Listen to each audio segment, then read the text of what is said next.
sa Kanyang anak.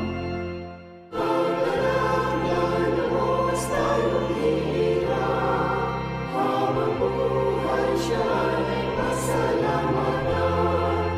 Lubos siya'y ating kawitan.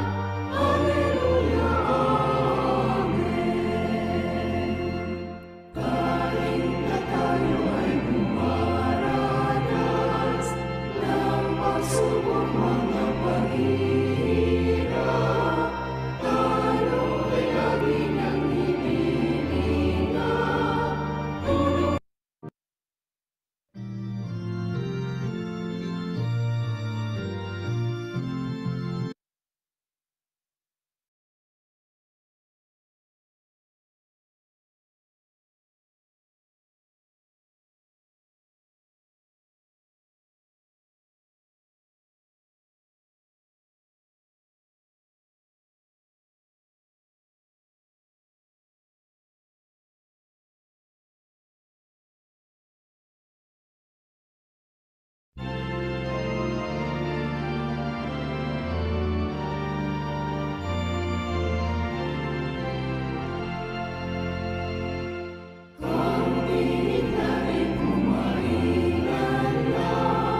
Aba Yahuwah, nakita at narinig mo po ang pag-awit ng iyong mga lingkod. Kahayagan ng aming pagpapasalamat, mga pagpupuri, katapatan at pagtitiwala sa iyo. Ikaw po, Aba, ang sadya at hanap ng bawat isa. Marami pong salamat sa iyo, Aba. Hindi mo binigo ang iyong mga lingkod. Ang totoo, bago pa man magsimula ang pagtitipong ito, sinayasat na namin ang aming mga sarili. Nahihiya po kaming lumapit sa iyo sapagkat marami po kaming nagawang pagkakasala. Subalit hindi naging dahilan ang aming mga kasalanan upang kami ay iyong pabayaan. Naging banayad at nahabag ka po sa iyong mga lingkod. Buhay at malakas ang bawat isa. At ngayon, araw ng Sabat, ay tinipon mo kaming muli upang ikaw ay aming makasama. Bilang pasasalamat, hindi man nakataas ang aming mga kanang kamay. Nangangako po kami, igagalang at susundin po namin ang lahat ng iyong kautusan ng may kagalakan at titiyakin po namin na sa lahat ng sandali at pagkakataon, ang sentro ng aming buhay at pamumuhay ay ang iyong bugtong na anak na si Kristo Yahushua. Sapagkat napakahalaga sa amin na maingatan ang kabanalan ng aming kaugnayan sa iyo. Patawarin mo po kami sa aming mga kasalanan at maanong tanggapin sa pagsambang ito. Panginoon naming Yahushua, batid po namin na nakikinig ka sa aming mga panalangin. Totoo po na ikaw ang sentro ng aming buhay. Pasbasan at pakinggan mo sana kami habang binubuksan namin ang aming mga puso. Alam mo po ang mga bagay na bumabagabag sa iyong mga lingkod. Ngayong araw ng Sabat, maaari po bang abutin mo ang bawat isa sa amin gaya ng lagi-lagi naming hinihiling sa aming mga panalangin. Maghimala ka po, magpagaling ka po sa mga may sakit at karamdaman. Ibalik po ang dati naming lakas at kalusugan mula sa mga magulang hanggang sa mga anak. Basbasan mo ang bawat isa. Wala ka pong lalampasan. Ibsan ang aming kahirapan at kalungkutan sa gagawin naming pag-aaral. Gabayan mo sana ang bawat isa upang lahat ay magkaroon ng mabuting pag-unawa, matupad at masunod naming ganap ang kalooban ng ating Aba. Magpatawad ka po sa aming mga kasalanan at ipakiusap sa ating Aba na kami ay linising ganap. Salamat po sa iyo, Panginoong Yahushua. Purihin ka po sa lahat ng iyong kabutihan. Aba Yahuwah, basbasan at pakitanggap po ang aming mga handog. Magamit po sa mga gawaing dakila at mabuti sa kapurihan ng iyong kataas-taasang pangalan.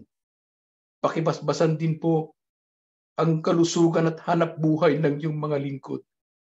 Matatag po ang aming pag-asa na natanggap na namin ang aming mga pagsamo at kahilingan sapagkat ang lahat ay hinihiling namin sa pangalan ng aming Panginoon at dakilang tagapagligtas, ang iyong bugtong na anak na si Kristo Yahushua. Amen.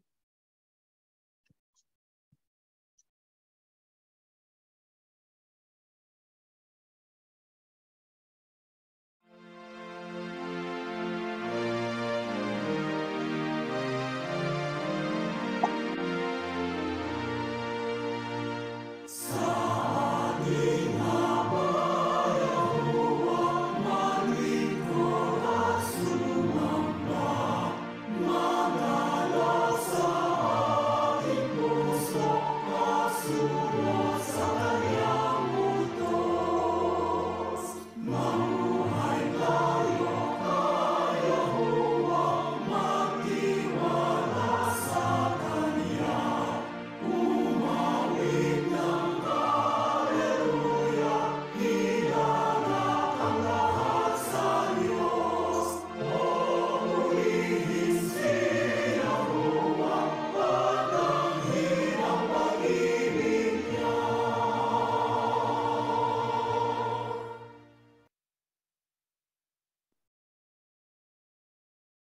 Shabbat Shalom po mga mahal na kapatid sa iba't ibang panig ng daigdig. Tayo po ay nagpapasalamat sa ating Aba sa pagsapit na naman ng isa pang araw ng Sabat. Bagaman hindi tayo magkakasama sa iisang dako at nagkakatipon lamang gamit ang makabagong teknolohiya, nakatitiyak po ako na nagagalak at masaya ang bawat isa sapagkat sumasampalataya tayo na ang ating pagtitipon ngayon sa pangalan ng ating masiyak na si Kristo Yahushua ay gawa at pakana ni Yahuwah na ating Aba. Ito po ay bunga ng kanyang kapangyarihan, pag-ibig at pakikisama sa atin. Palibhas ay alam niya na ang ating mga puso ay katulad ng matabang lupa at madaling turuan. At upang lagi natin siyang maparangalan, tinitiyak po natin na ang sentro ng ating buhay ay ang kanyang bugtong na anak na si Kristo Yahushua, ang itinalagang masiyak at tagapagligtas. At dahil dito, tayo ay nagkakaroon ng pagnanasa na pakainin at busugin ang ating kaluluwa sa tamang paraan. Ang totoo, si Yahuwah ang hinahanap natin sa panahon ng ating pagsamba. Ang kapangyarihan niya ang hinahanap nating madama sa panahon ng ating mga pag-awit at mga panalangin. Ang kanyang pakikisama at paggabay ang hinahanap natin sa ating paglalakbay at pamumuhay. At salita niya ang nais nating marinig at maunawaan sa panahon ng ating pagsamba. Si Yahuwah po ang pinakamahalaga sa ating buhay. Kaya sa pagsambag ito, muling tatamnan ng ating Aba ang ating mga puso ng kanyang mga salita. At ngayon, na tayo ay nakahanda na, ang unang tanong na ating sasagutin sa gagawin nating pag-aaral ay ganito: ano ang dapat nating pagsikapan na pakainin at alagaan? Pakinggan po ninyo ang sagot ng Biblia dito po sa mga Kawikaan 27:7. Ganito ang sinasabi ng Biblia: ang taong busog ay nasusuya sa pulot pukyutan, ngunit sa taong gutom, ang bawat mapait ay katamisan. Ano ang dapat nating pagsikapan na pakainin at alagaan? Ang sagot po, mga kapatid, ay ang ating kaluluwa. Bakit mahalaga na pakainin at alagaan ang kaluluwa? Upang ang ating kaluluwa ay mabusog sa halip na magutom. Ano ang pakinabang ng isang busog o nasisiyahang kaluluwa? Ang salitang pulot pukyutan ay sumasagisag sa mga matatamis na bagay sa buhay. Sa makatwid, ang taong may busog at nasisiyahang kaluluwa ay hindi basta-basta natutukso sa mga matatamis na bagay sa buhay. Sa kabilang banda, ano naman ang panganib ng isang gutom na kaluluwa? Para sa taong gutom ang kaluluwa, kahit ang mapait, ito ay katamisan.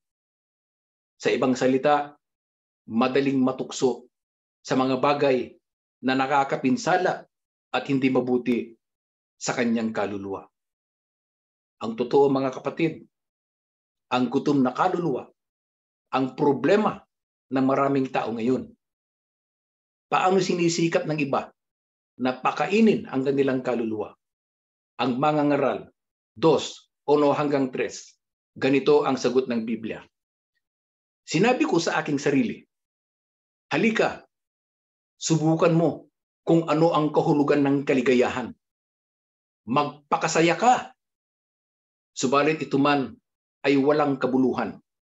Ang halakhak ay ipinalagay kong kahangalan at ang kaligayahan ay walang kabuluhan.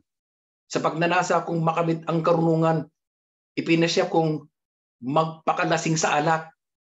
Sa loob-loob ko'y ito na ang pinakamainam na dapat gawin ng tao sa maikling panahong ilalagay niya sa mundong ito. Paano sinisikap ng iba na pakainin ang kanilang kaluluwa? Sinisikap po nilang magpakasaya at magpakaligaya sa pamamagitan ng mga magagandang bagay dito sa lupa. Subalit ano ang ibubungang resulta ng ginagawa nilang pagsisikap? Ayon sa ating binasa, ang pagsisikap na kanilang ginagawa ay walang kabuluhan at kahangalan lamang. Sa makatwid, ang pagpapakasaya at pagpapakaligaya sa pamamagitan ng mga magagandang bagay dito sa lupa, sa pag-aakalang mabubusog at masisiyahan ng kaluluwa, ay uri ng buhay o lifestyle ng taong hangal. Ano pa ang pinagsisikapan ng iba upang masiyahan ang kanilang kaluluwa? Ang mangangaral pa rin, 2:4, 8 at 10 hanggang 11. Nakagawa ako ng mga dakilang bagay. Nakapagpatayo ako ng malalaking bahay at ginawa kong ubasan ang paligid nito. Nakaipon ako ng napakaraming pilak at ginto mula sa mga lupaing nasasakupan ko. Marami akong mga awit na babae at lalaki. Marami akong asawa at pawang magaganda. Wala nang hahanapin pang isang lalaki, lalo na kung tungkol din lang sa babae. Wala akong ginustong hindi ko nakuha. Ginagawa ko ang lahat ng aking magustuhan. Nalulugod ako sa aking mga ginagawa at yun ang pinakagantimpala ng aking mga pinagpaguran. Pagkatapos, inisip kong mabuti ang mga ginawa ko at ang pagod na aking pinuhunan. Nakita kong ang lahat ay pawang walang kabuluhan. Tulad lang ito ng paghahabol sa hangin. Kung sisiyasatin nating mabuti ang mga talatang ating binasa, mga kapatid, ay mapapansin natin na mayroong 4 na bagay na ginagamit ng tao sa kanyang pag-aakala na masiyahan at mabusog ang kanyang kaluluwa. Una, kayamanan. Pangalawa, kapangyarihan. Pangatlo, kalayaan.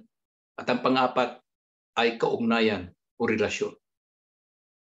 Paano ginagamit ng tao ang kayamanan sa pag-aakalang masisiyahan at mabubusog ang kanyang kaluluwa? Nagpapatayo siya ng malaking bahay. Mansyon at malapalasyong bahay ang pinag-uusapan natin dito.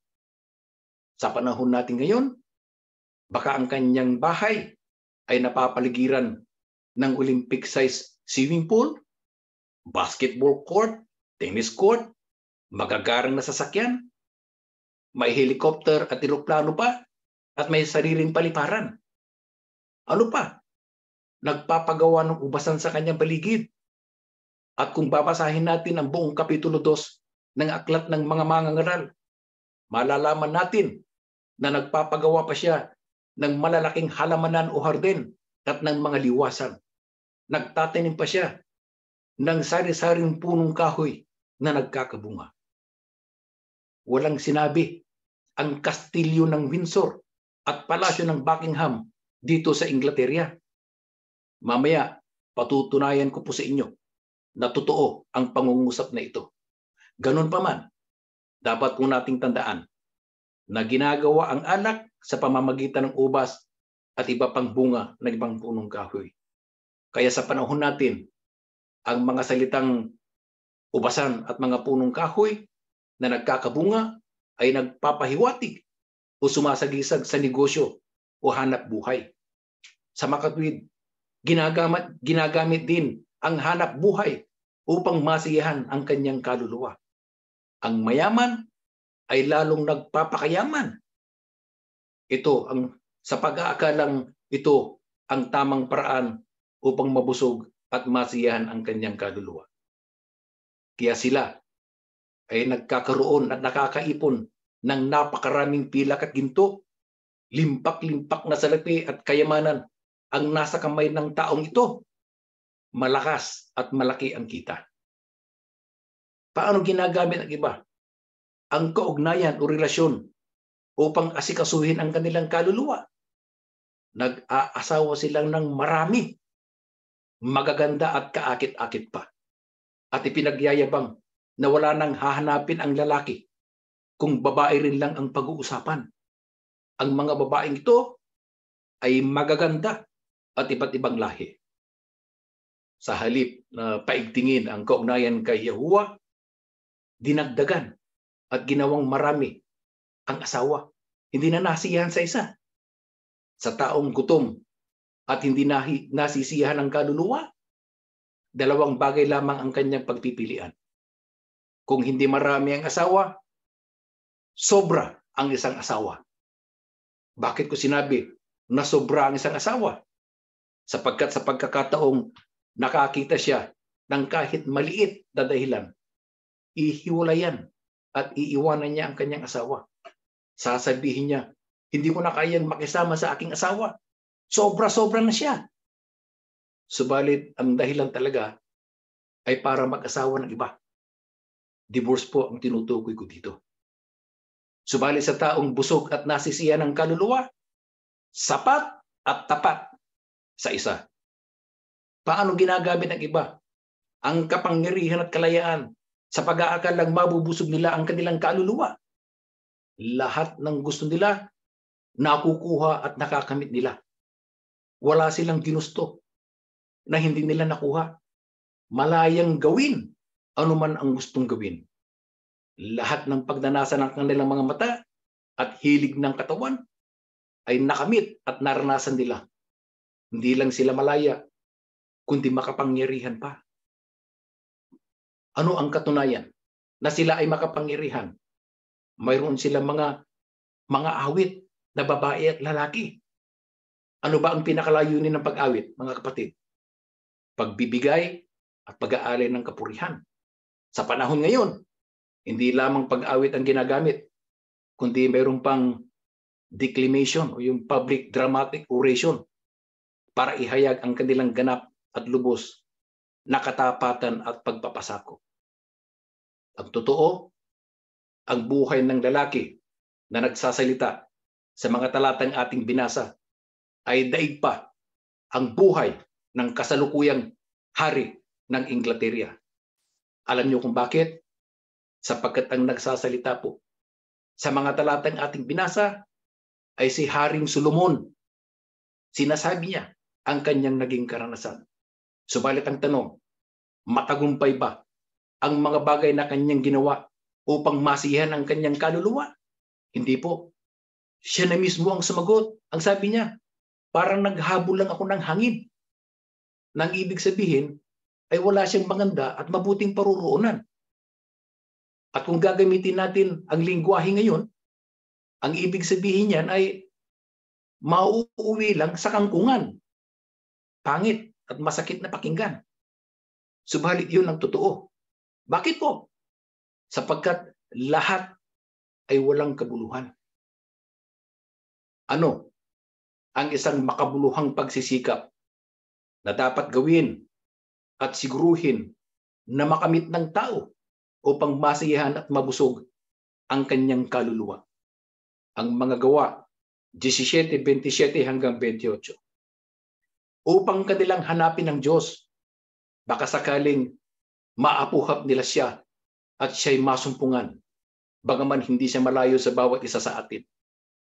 Sapagkat sa kanya tayo'y nangabubuhay at nagsisikilos at mayroon tayong pagkatao na gaya naman ng sinabi ng ilan sa inyong sariling mga manunula, sapagkat tayo na may sa kanyang lahi. Ano dapat ang pagsikapan na gawin ng tao upang masiyahan at mabusog ang kanyang kaluluwa? Hanapin ng Diyos. Magsagawa ng pagsisikap upang masumpungan si Yahuwah. Bakit mahalaga na pagsikapang hanapin si Yahuwah?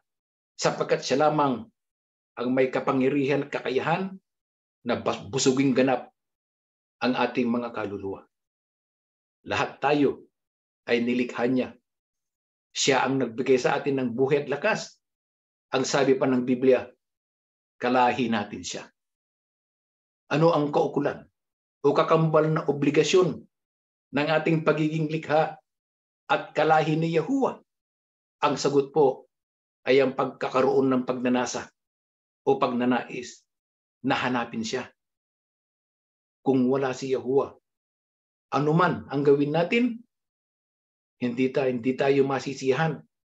Mananatiling gutom ang ating mga kaluluwa.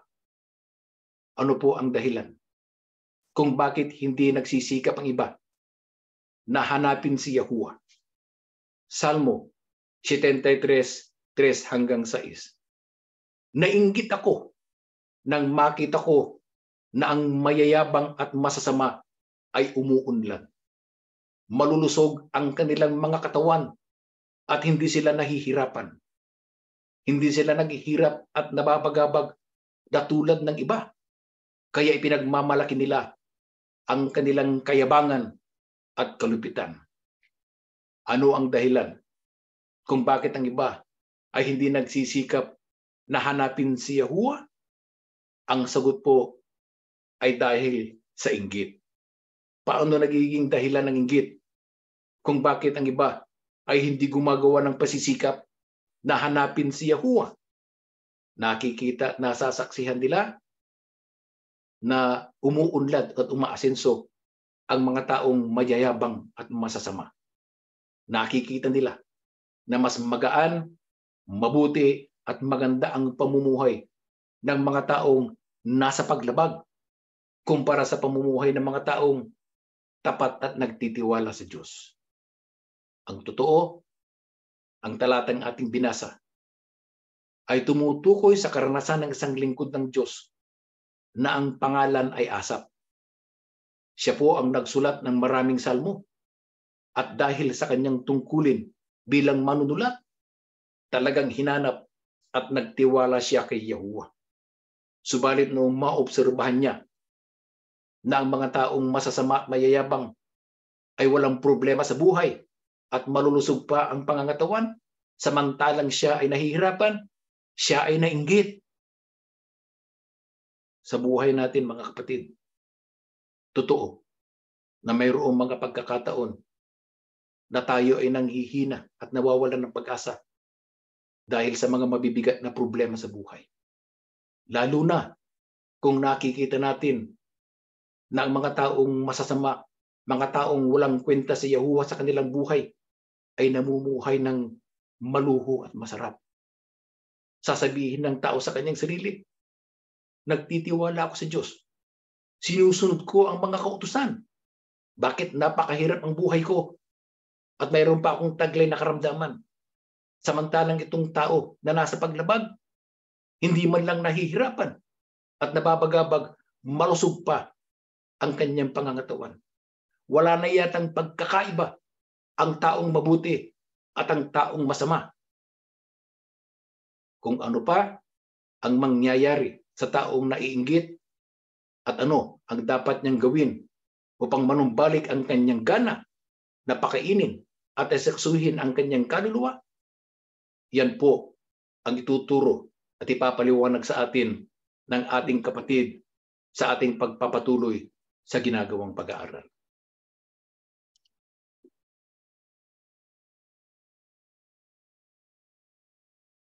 Mga mahal na kapatid, hindi lamang yung nakita ni Asap ang dahilan kung bakit hindi hinahanap ng maraming tao si Yahuwah.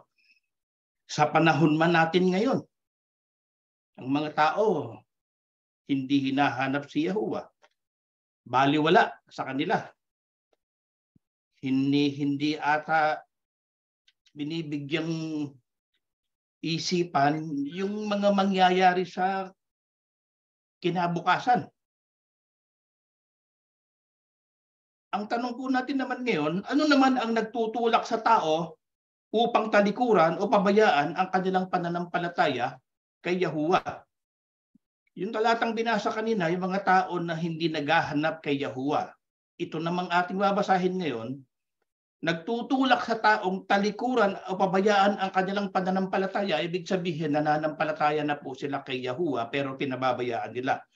Aalamin natin kung bakit.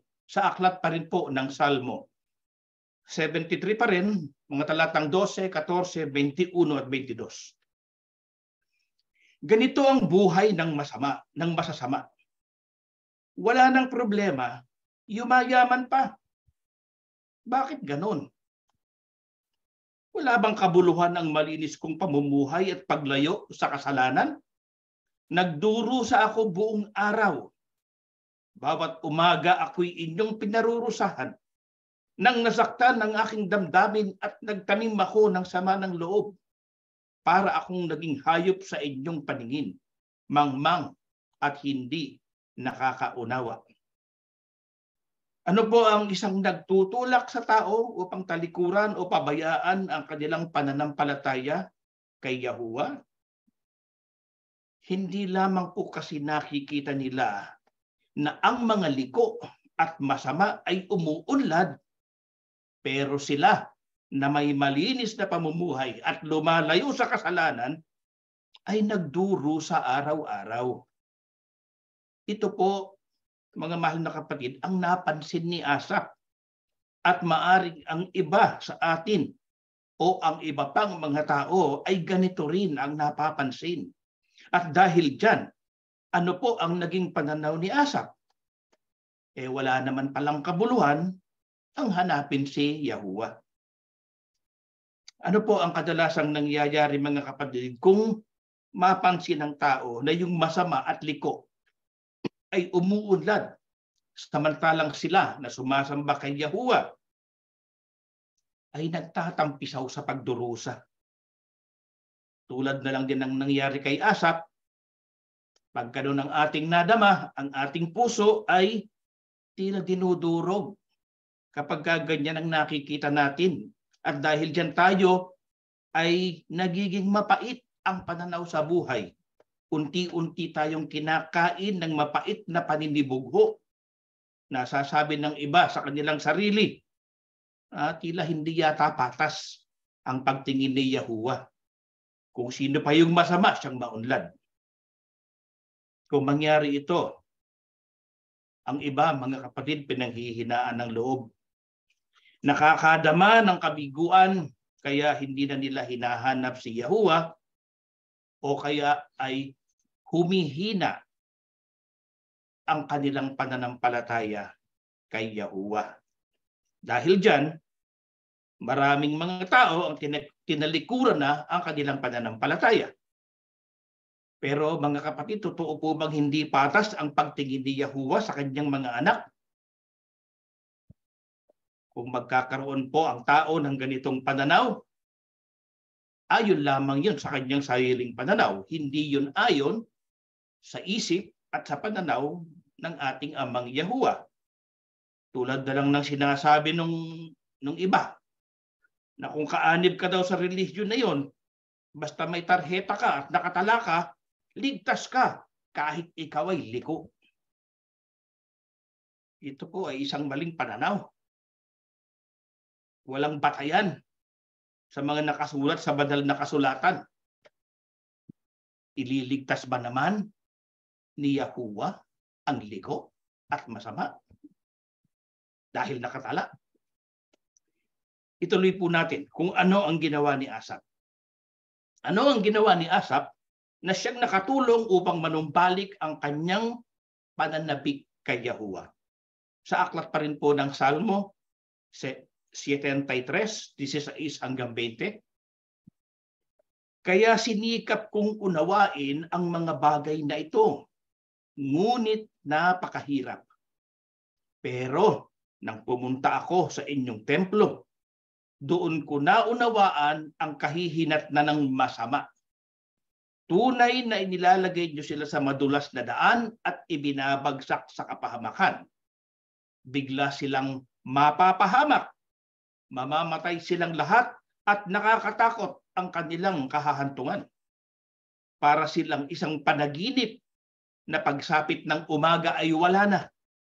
Makakalimutan na sila kapag pinarusahan nyo na.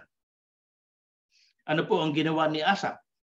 Na siyang nakatulong ng malaki sa kanya upang manumbalik yung kanyang pag-ibig at pananabik sa ating amang Yahuwah. Sinikap po niyang unawain ang mga bagay-bagay na ito.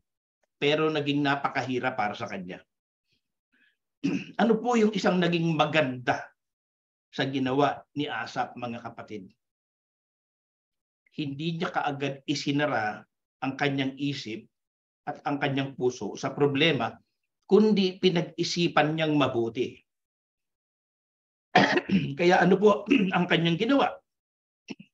Nagpunta siya sa templo. Dahil kung sarili lang niya, hindi niya magawa, nahihirapan siya. Nagpunta siya sa templo. Ano po ang naging katumbas ng pagpunta ni Asaph sa templo? Ang katumbas po noon, inilapit niya kay Yahuwah ang kanyang nadarama, ang kanyang mga alalahanin, ang kanyang mga suliranin. Hindi niya ito kinimkim. Hindi siya nagsariling kalooban. Kay Yahuwah pa rin siya lumapit. Tama po ang ginawa ni Asaph. Kung tayo man, mga kapatid, makadama rin ng ganito, mag-isip din tayo ng katulad ng inisip ni Asaph, na nibugho siya, na inggit siya.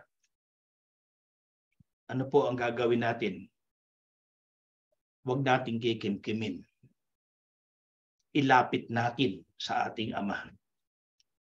Wala namang ibang maaring makatulong sa atin kapag tayo ay bigat na at nasa bingit na ng kawalang pag-asa.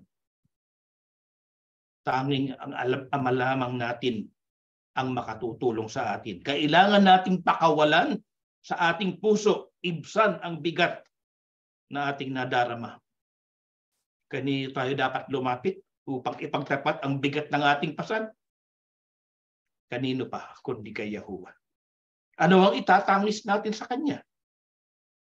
Ipagtapat natin sa Kanya ang laman ng ating puso, ang bigat ng ating pasan.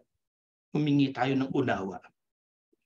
Anong ipagkakaloob niya sa atin kapag tayo'y dumalangin at humingi tayo ng unawa? Bibigay sa atin yung kaunawaan.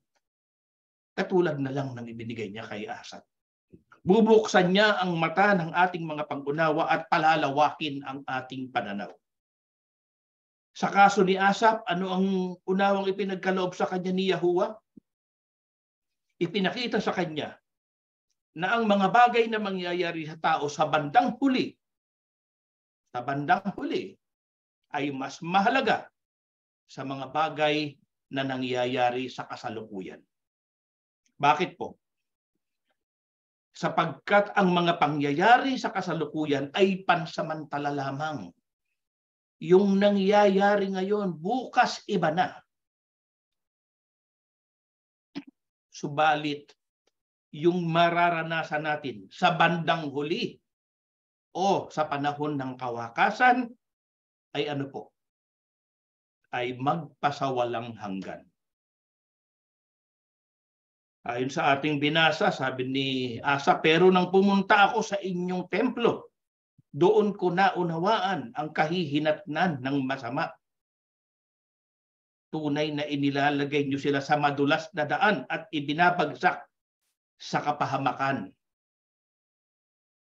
Yun ang lugar ng masama. Sa madulas na daan, ibinabagsak sa kapahamakan at nakakatakot, nakakakilabot ang kanilang magiging wakas. Hindi inilalagay sa pedestal kahit liko dahil lang sa malaking mag-abuloy. Hindi ganon. Alam ba ninyo, mga kapatid, na may dalawang bagay lang na nakalaan sa atin, sa ating hinaharap? Ano po ba? Ano po ba yung dalawang bagay na yon na nakalaan sa atin na hindi natin maiiwasang hindi maranasan sa bandang huli? Ang una po ay ang walang hanggang pagkawasak. Ang ikalawa ay ang buhay na walang hanggan. Eternal condemnation at eternal life. Ano po ang dapat nating gawin kung tayo ay nasa gitna ng pagdurusa, mga kapatid. Sa aklat pa rin po tayo ng Salmo 63, 1 at 2. O Diyos, ikaw ang aking Diyos na lagi kong hinahanap. Ang uhaw kong kaluluwa'y tanging ikaw nga ang hangad.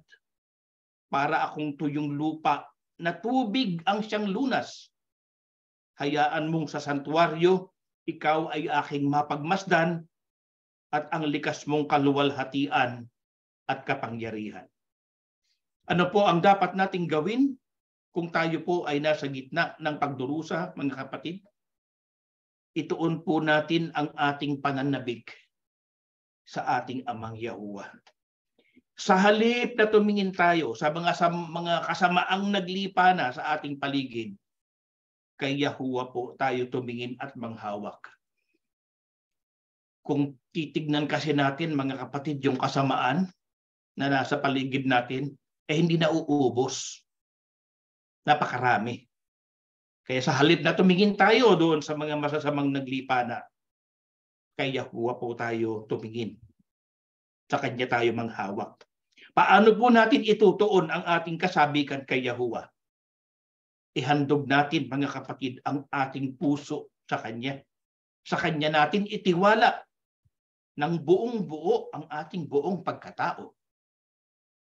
Ano po ang dapat nating maunawaan at maging pananaw sa panahon ng pagdurusa, mga kapatid?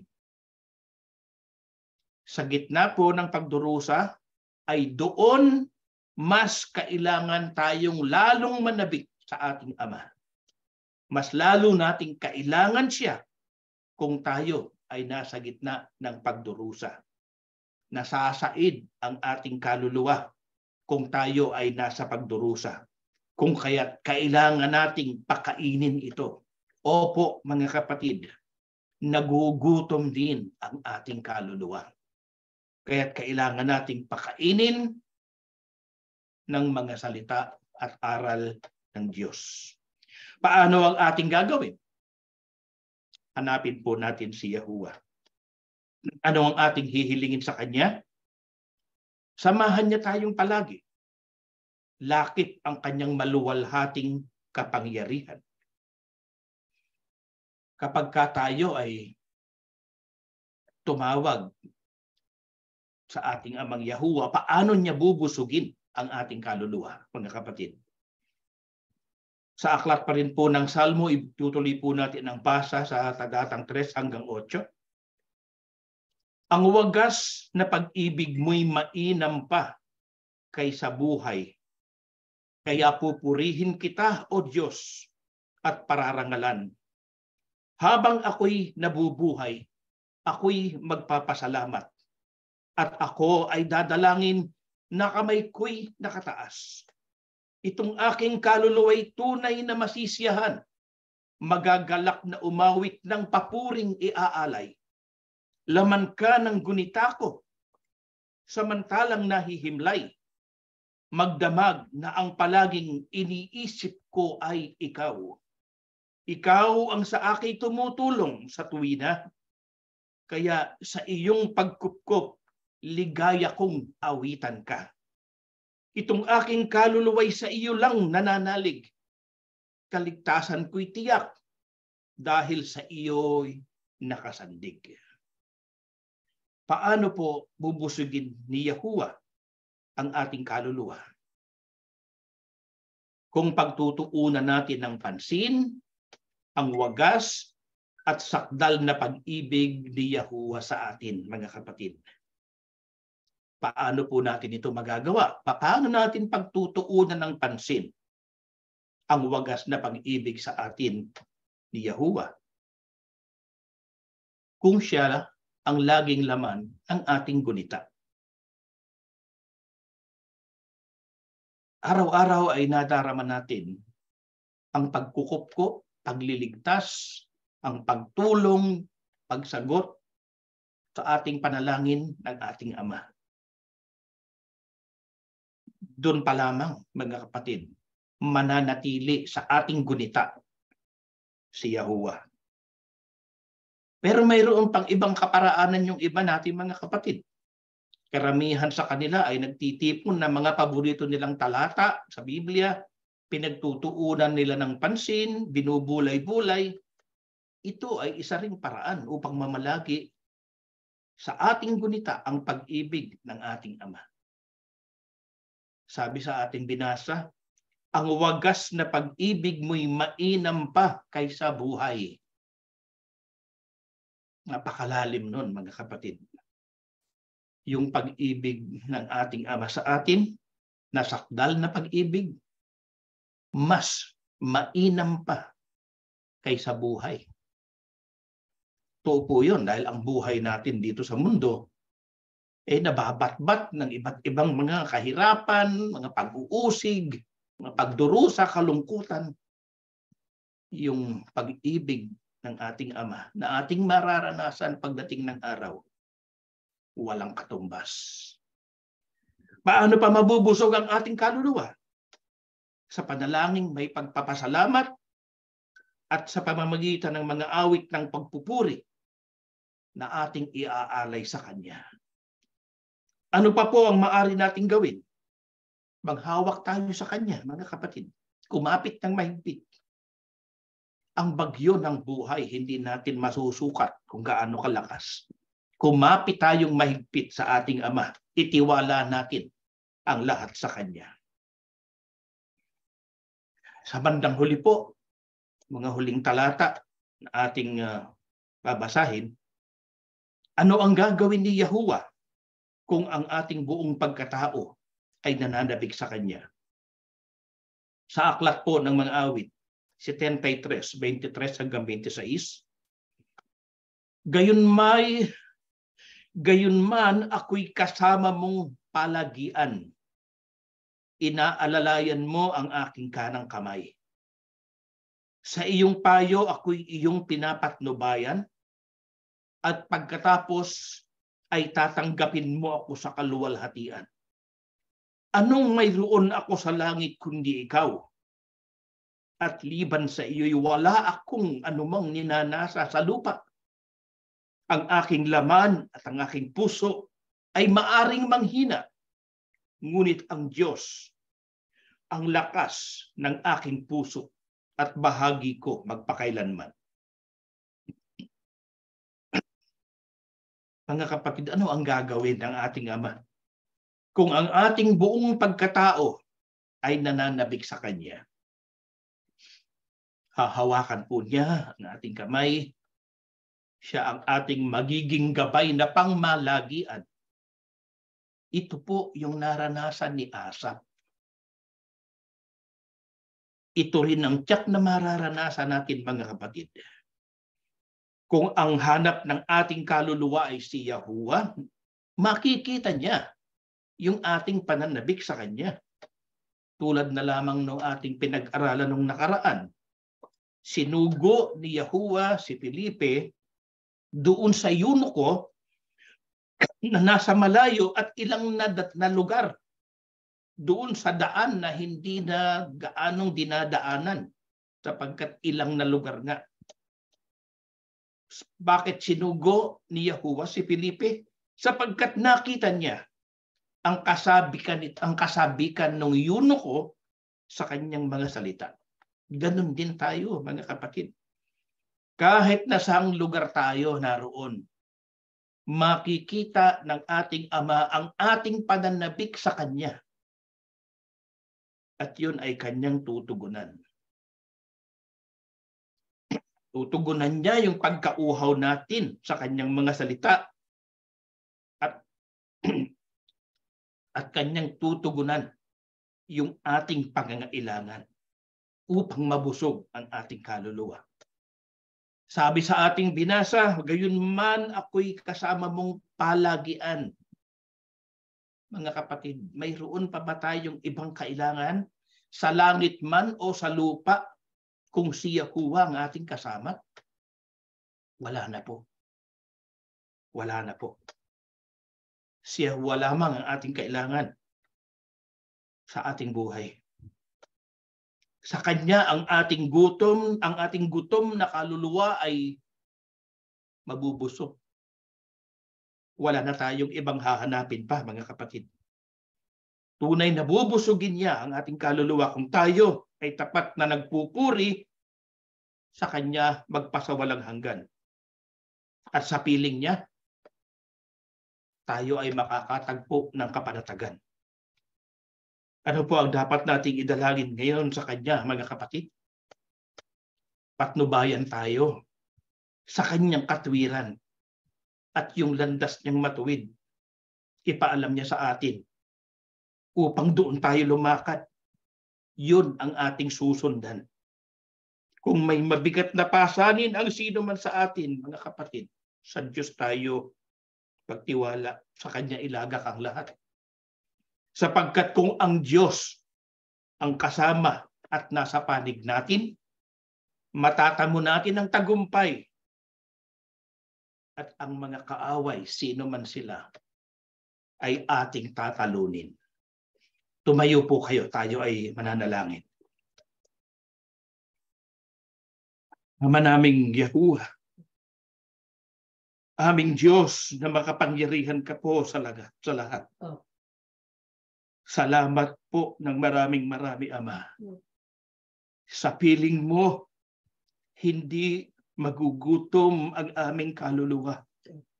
Sapagkat palagi mo kaming hinahatdan ng iyong mga aral, ng iyong mga turo, ng iyong mga salita, na siyang pagkain ng aming kaluluwa. Salamat po ng marami, Ama. Hindi man kami karapat-dapat sa iyo, sapagkat marami kaming mga pagkukulang. Ganun ba ba'y namamalagi ang iyong hindi nagmamaliw na pag-ibig at awa, sapagkat ikaw ang Diyos ng pag-ibig. Banayad ka sa pagkagalit. Hindi mo pinapatulan ang aming mga kasalanan, kundi patuloy mo kaming pinapaalalahanan upang huwag kaming makalimot. Lagi nawa ikaw sa aming gunita, Ama. Amen. Ama, ihiling po namin pagkakapatid. Ituro mo po sa amin ang iyong katwiran, ang iyong kalooban, upang ito ang lagi naming masunod. Upang sa sanlibutan ito na aming kinalalagyan, makita mo ang bawat isa sa amin na mamalaging tapat sa iyo. Kapag dumarating sa amin ang unos ng buhay, Ama, sa iyo kami manghahawak. Sa iyo namin itinitiwala ang aming mga abang sarili, ang aming mga sambahayan, ang sambahayan ng aming mga anak, nang upang sa ganoon walang sino man sa amin ang mawala kapag ka dumarating ang bagyo sa aming buhay. Magpagaling ka po, Ama, sa aming mga karamdaman. Ang iba sa amin ay kasalukuyang may mga karamdaman. Naway huwag makahadlang ito sa ginagawa naming paglilingkod sa iyo. Tulungan mo po kami upang sa ganoon makita mo kaming patuloy na nagtitiyaga upang ikaw ay aming mapaglingkuran. Panginoon naming Yahushua, ikaw ang aming hari. Ikaw ang aming tagapagligtas. Ikaw rin ang aming tagapamagitan sa Ama. Pinakikiusap namin. Idulog mo sa Ama ang lahat ng aming dalangin upang ito'y matiyak namin at makararating sa Kanya. Kanyang tatanggapin, ipagkakaloob ang lahat ng aming mga dalangin. Ama, sumasampalataya kami. Binasbasan mo na kaming lahat na magkakapatid ngayon. Dininig mo ang aming dalangin, tinanggap na namin ang aming mga kahilingan. Sapagkat ang lahat ay amin pong hinihiling at ipinapakiusap sa pangalan po ng aming Panginoong Yahushua HaMashiach. Amen. Amen.